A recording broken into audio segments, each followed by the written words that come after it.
wabarakatuh. Pembahasan kita pada kali ini adalah sintaksis.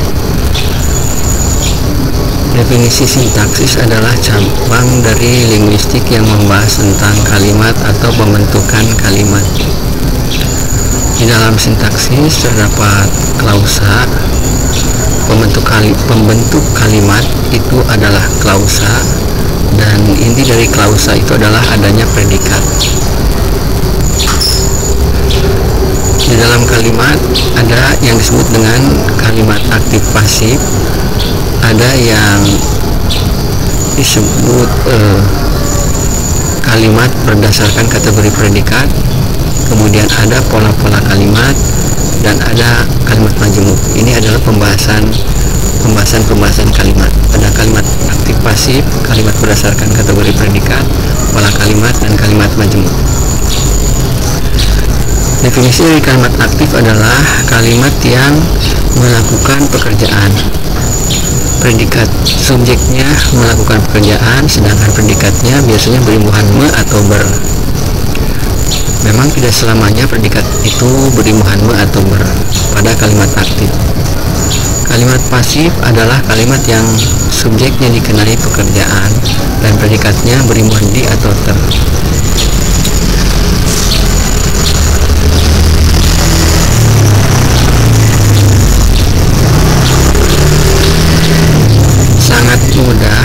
Sangat mudah untuk membuat kalimat aktif. Misalnya, dia memberi uang, dia berlari, atau dia pergi. Itu adalah kalimat-kalimat aktif. Sedangkan kalimat pasif contohnya, dia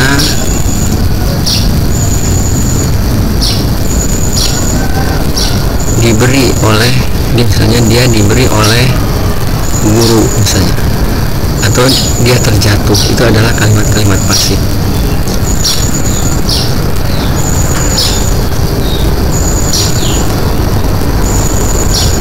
Misalnya dia terpukul oleh peristiwa itu adalah kalimat pasif.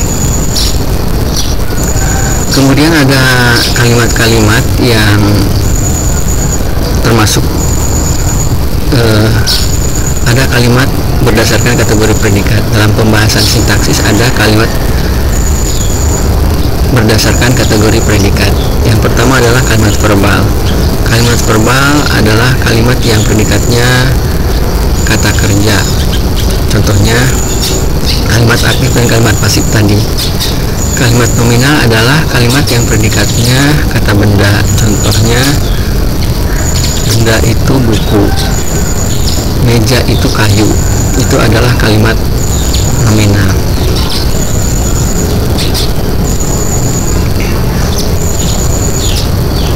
Harimau binatang buas itu adalah kalimat nominal. Sedangkan kalimat adjektifal contohnya, gunung itu tinggi, dia sangat cantik.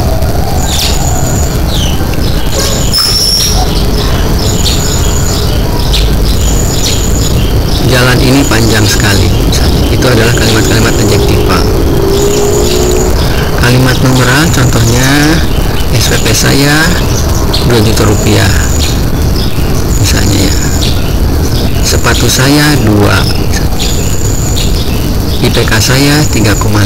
Itu adalah kalimat-kalimat numeral.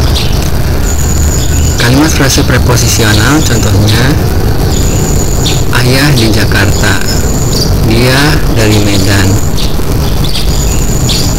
bapak ke Bandung misalnya. Itu adalah kalimat frase preposisional. Mungkin pembahasan ini bisa didiskusikan di kelas bersama guru-guru. Sebagian guru-guru yang khususnya guru-guru yang kolot atau konservatif, mereka hanya mengenal kalimat verbal saja, dan ini sudah lama ditinggalkan kalimat-kalimat yang hanya berkategori verbal. Kalimat berikutnya adalah kalimat dengan pola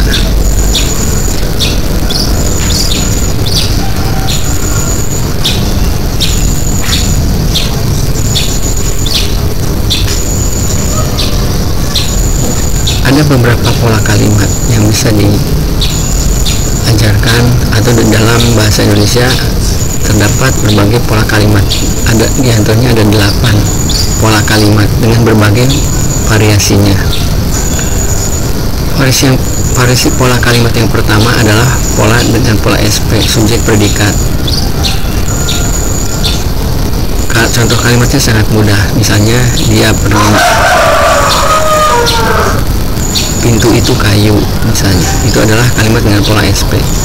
Kalimat yang kedua adalah kalimat dengan pola SPO. Objek didefinisikan sebagai kalimat berobjek harus bisa dipasifkan. Misalnya, dia memberi uang. Apabila kalimat dia memberi uang ini bisa dipasifkan, maka kalimat ini berobjek.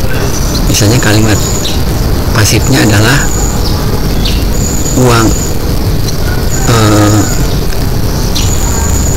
Misalnya kalimatnya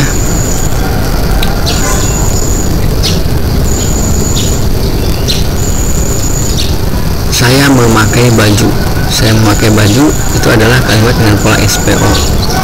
Kalimat dengan pola SPO ini bisa dipasifkan dengan baju dipakai oleh saya. Jadi polanya adalah SPO, dan kalau dipasifkan menjadi SPK. Kalimat yang berikutnya berpola SPP. Pelengkap ini adalah definisikan sebagai fungsi kalimat. Kalimat berpelengkap itu tidak bisa dipasifkan. Fungsi pelengkap definisikan sebagai fungsi pelengkap adalah kalimat berpelengkap tidak bisa dipasifkan. Contohnya, dia berbaju hijau. Dia berbaju hijau. Kalimat ini tidak bisa dipasifkan karena itu hijau di sana adalah pelengkap. Indonesia berdasarkan Pancasila. Ini adalah kalimat berpelengkap karena tidak bisa dipasifkan. Kalimat-kalimat berimbuhan ber cenderung tidak bisa dipasifkan. Karena itu kalimat berimbuhan ber cenderung berpelengkap. Pola kalimat berikutnya adalah SPOP. Ini disebut kalimat bitransitif, yaitu contoh kalimatnya adalah ibu memberi saya sarapan. Ibu memberi saya sarapan. Ibu subjek, memberi predikat, saya objek, sarapan pelengkap. Atau ibu membuatkan saya sarapan. Ibu membawakan saya nasi, misalnya. Itu adalah kalimat bitransitif SPOP. Kemudian yang 4 kalimat berikutnya ini tinggal diberi keterangan saja. Yang ini tinggal diberikan keterangan saja.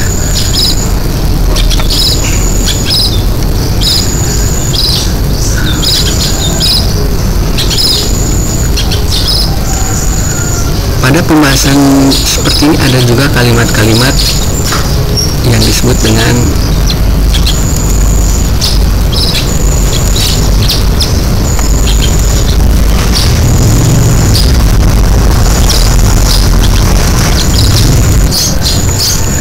berdasarkan ketransitifanya. Kalimat dibagi menjadi 4, yaitu kalimat transitif, kalimat intransitif, kalimat semi-transitif, dan kalimat bitransitif. Kalimat transitif itu adalah kalimat yang harus berobjek.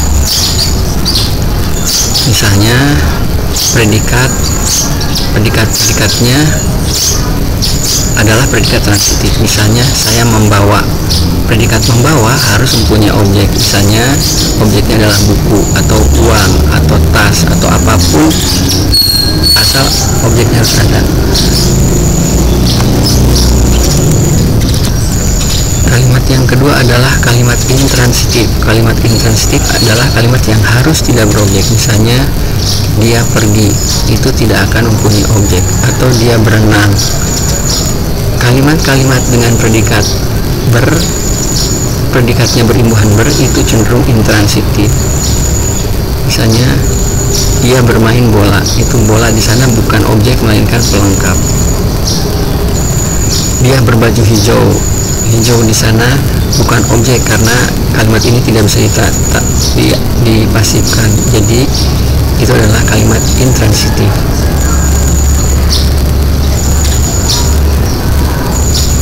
Kalimat berikutnya adalah kalimat semitransitif. Kalimat semitransitif adalah kalimat yang predikatnya boleh berobjek atau tidak. Contoh kalimat semitransitif misalnya dia makan. Predikat makan di sini bisa mempunyai objek, misalnya makan nasi atau makan roti. Contoh kalimat berikutnya adalah dia minum. Kalimat dia minum ini bisa mempunyai objek, misalnya dia minum susu. Kalimat berikutnya adalah kalimat bitransitif, yaitu yang punya dua fungsi setelah predikat, yaitu fungsi objek dan pelengkap. Contohnya, dia memberi saya uang. Ibu membuatkan saya sarapan. Itu adalah contoh kalimat bitransitif.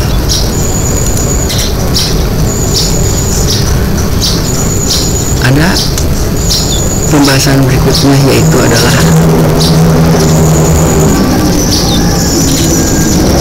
kalimat majemuk. Kalimat majemuk bisa diajarkan di sekolah dasar dengan perantaraan konjungsi. Ketika guru mengajarkan konjungsi, guru bisa meminta siswa untuk membuat kalimat-kalimat dengan menggunakan konjungsi. Di antara kalimat yang dibuat oleh siswa bisa saja berupa kalimat majemuk. Jika siswa membuat kalimat dengan konjungsi, bisa saja kalimat yang dibuat siswa adalah kalimat majemuk. Misalnya kalimat ayah membaca koran dan ibu duduk di depan rumah. Atau misalnya kalimat sebelum pergi dia pamitan dulu, misalnya. Itu adalah kalimat majemuk. Atau jika saya